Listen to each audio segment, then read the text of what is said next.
does not promote any violent, harmful, or illegal activities.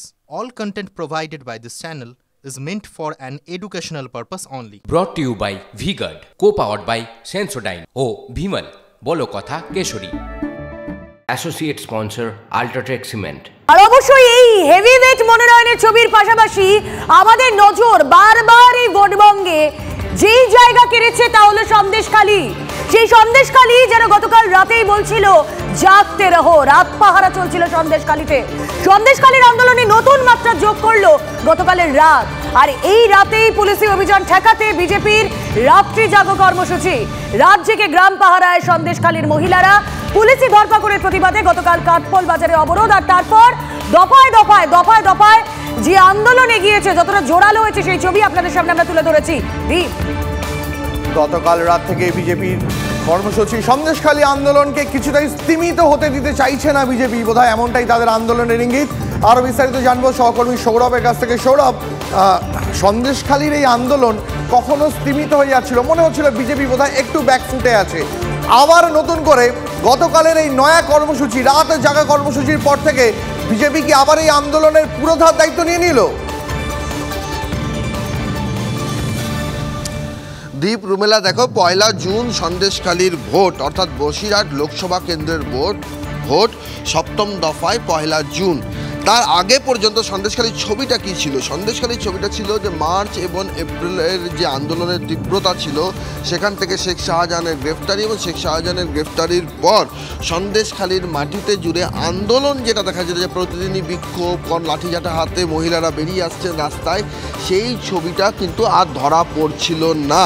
এবং সেই জায়গার থেকে ভোটযুদ্ধ শুরু হয়ে গেছিল। ভোটযুদ্ধের ময়দানে নতুন করে সন্দেশখালীর আন্দোলনে তরঙ্গ তৈরি করে একের পর এক ভিডিও, যে ভিডিওগুলো তৃণমূল হাতিয়ার করেছে এবং তৃণমূল হাতিয়ার করে তৃণমূল হাতিয়ার করে এই ভোট ময়দানের ইস্যুতে যেটা বলতে চাইছে, যে যেভাবে সন্দেশখালী ইস্যুকে রাজ্য রাজনীতির ভোটের ইস্যুকে একটা প্রাধান্য দেওয়া হচ্ছে, আসলে সেটা বিজেপির পরিকল্পিত ঘটনা। সেই কথাটা তারা যখন বলতে শুরু করলেন, তখন পাল্টা কর্মসূচি হিসেবে আমরা দেখলাম যে বিজেপির মহিলা কর্মী সমর্থকরা থানা ঘেরাও কর্মসূচি নিলেন।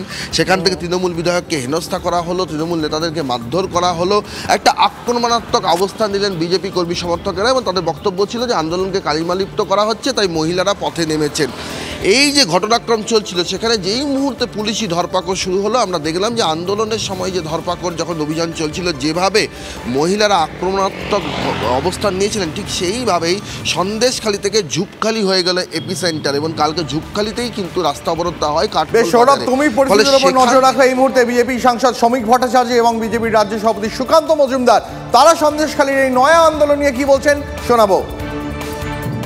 সন্দেশখালী যেখানে দাঁড়িয়েছিল সেখানেই দাঁড়িয়ে আছে। সন্দেশখালীর মধ্যে কোনো মৌলিক পরিবর্তন হয়নি। শাহজাহান যে কাজ করছিল সেটাই তৃণমূল কংগ্রেসের ঘোষিত কর্মসূচি ছিল। ওই পন্থায় তৃণমূল কংগ্রেস তাদের একাধিপত্য প্রতিষ্ঠা করে প্রত্যেকটি দ্বীপে ওই আচরণ চালিয়েছিল। মানুষের জমি দখল, মানুষের জীবনের প্রত্যেকটা পদক্ষেপকে তারা নিয়ন্ত্রণ করে ফেলেছিল এবং বাজেয়াপ্ত করেছিল। তো স্বাভাবিকভাবেই মানুষের যখন মুখের গ্রাস চলে যাচ্ছে, তো সেখানে প্রতিবাদ হবেই। সন্দেশখালীর পরিস্থিতি এখনো ভয়ঙ্কর। তৃণমূল পুলিশকে, বিশেষ করে সিভিক ভলেন্টিয়ারদেরকে ব্যবহার করে, এবং তার সাথে এই তৃণমূল কংগ্রেস পয়সা দিয়ে মহিলাদের মুখ বন্ধ করার চেষ্টা করছে, তাদেরকে দিয়ে উল্টো কথা বলানোর চেষ্টা করছে। কিন্তু ওখানকার মহিলারা লড়াই করছে, মহিলারা ছেড়ে কথা বলবে না এবং বিজেপিও ছেড়ে কথা বলবে না। এই যে রাত জাগা আন্দোলন, তা কি সন্দেশখালীতে বিজেপির সুদিন আনবে? আমাদের নজর থাকবে।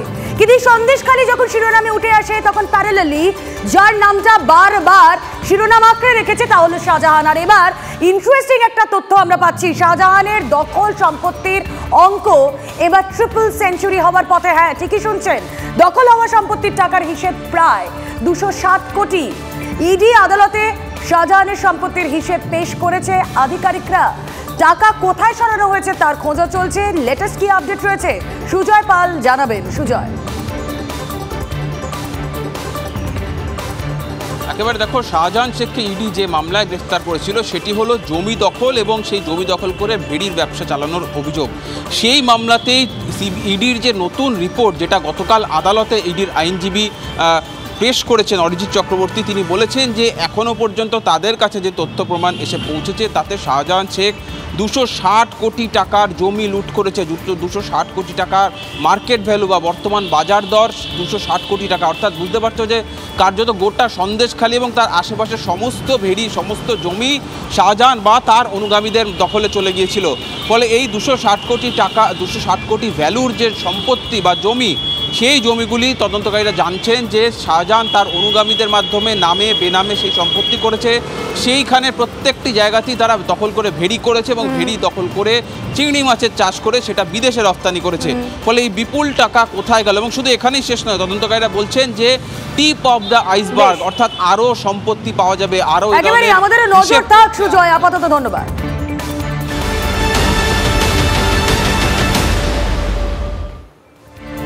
আর যখন রাজ্য রাজনীতিতে এই গরু পাচার, কয়লা পাচার এই খবরগুলো শিরোনামে ছিল, তখন একটা নাম ভেসে উঠেছিল, অনুপ মাঝি ওরফে লালা। সেই লালা আজ আদালতে আত্মসমর্পণ করলেন। সেই খবরের দিকে নজর রাখবো। আদালতে আত্মসমর্পণ করে জামিন পেলেন কয়লা পাচার মামলার কিংপিন অনুপ মাঝি ওরফে লালা। বিস্তারিত জানবো সহকর্মী চন্দ্রশেখরের কাছ থেকে। চন্দ্রশেখর, আজ আদালতে ঠিক কি ঘটলো? দেখো, আজ হঠাৎ করেই তুমি জানো গতকাল আসানসোল লোকসভার ভোট শেষ হয়েছে এবং আজ সকাল সকাল হঠাৎ করেই আসানসোল বিশেষ সিবিআই আদালতে সাত সকাল একেবারে ভোরে অনুপ মাঝি ওরফে লালা, যিনি কয়লাকাণ্ডের মূল কিংপিন, তিনি হঠাৎ করে আসানসোল আদালতে চলে আসেন এবং আত্মসমর্পণের জন্য চলে আসেন। তার সঙ্গে কলকাতা হাইকোর্ট থেকে অভিষেক মুখার্জি নামে যিনি রয়েছেন উকিল, তাকে নিয়ে আসেন।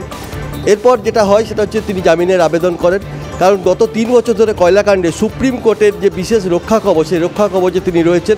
এবং আজকে সিবিআইয়ের ভূমিকা নিয়ে আদালতের যিনি বিচারক রাজেশ চক্রবর্তী, তিনি কিন্তু বারবার প্রশ্ন তোলেন সিবিআইয়ের ভূমিকা নিয়ে। কারণ সুপ্রিম কোর্টে 3 বছর ধরে তিনি রক্ষা কবচ নিয়ে আছেন, কেন আছেন? শেষ পর্যন্ত 10 লক্ষ টাকার ব্যক্তিগত বন্ডে তাকে জামিন দেওয়া হয়। এই ঘটনার উপর নজর থাকবে আমাদেরও।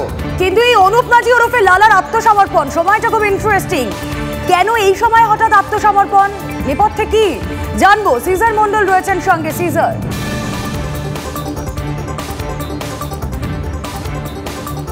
দেখো, আইনিভাবে যেটা তদন্তকারী সংস্থা জানাচ্ছে যে অনুপ মাঝি ওরফে লালা, তাকে যেহেতু শীর্ষ আদালতের রক্ষা কবচ ছিল, সেই কারণে তাকে হেফাজতে নেওয়া সম্ভব হয়নি এবং সেই জায়গা থেকেই তারা এই গোটা তদন্ত প্রক্রিয়া শেষ করতে পারেনি এবং সেই বিষয়টাই তারা আসানসোলের বিশেষ সিবিআই আদালতকে জানায় এবং আগামী 21শে মে চার্জ গঠনের দিন ধার্য হওয়ার পরে তারা লালার খোঁজ করছিল। হঠাৎ করেই লালা আত্মসমর্পণ করলেন এবং সেই জায়গায় দাঁড়িয়ে, যেটা চন্দ্রশেখর বলছিল, চতুর্থ দফার নির্বাচনের ঠিক পরের দিন, যেখানে রাজ্যে আরও 3টে দফার নির্বাচন রয়েছে, সেই জায়গা থেকে এই টাইম ফ্যাক্টরটা কোথাও কিন্তু অত্যন্ত গুরুত্বপূর্ণ। এবং সেই জায়গায় কয়েকদিন আগেই আমরা দেখেছিলাম স্বরাষ্ট্রমন্ত্রী অমিত শাহ আসানসোলের র্যালির পরে তৃণমূল তাকে নিশানা করেছিল এবং সেই যে ফ্যাক্টরগুলো মাথায় রেখে কোথাও তদন্তকারীরা ইঙ্গিত দিচ্ছেন লালার এই আত্মসমর্পণ টাইম ফ্যাক্টর হিসেবে অত্যন্ত তাৎপর্যপূর্ণ এবং লালা তদন্তে সহযোগিতা করলে এ রাজ্যে কয়লা তদন্তের আরও বড় বড় মাথার নাম উঠে আসবে। উল্লেখ্য যে লালা ঘনিষ্ঠ গুরুপদ মাঝি এবং লালার কাছ থেকে পাওয়া বিভিন্ন যে নথি, সেই নথির সূত্র ধরেই কিন্তু তৃণমূলের শীর্ষ নেতা অভিষেক বন্দ্যোপাধ্যায় এবং তার স্ত্রীর নাম উঠে এসেছিল কয়লা তদন্তে। অনেক ধন্যবাদ সিজার। Brought to you by V Guard, co-powered by Sensodyne ও ভিমল, বলো কথা Kesari. Associate sponsor UltraTech cement.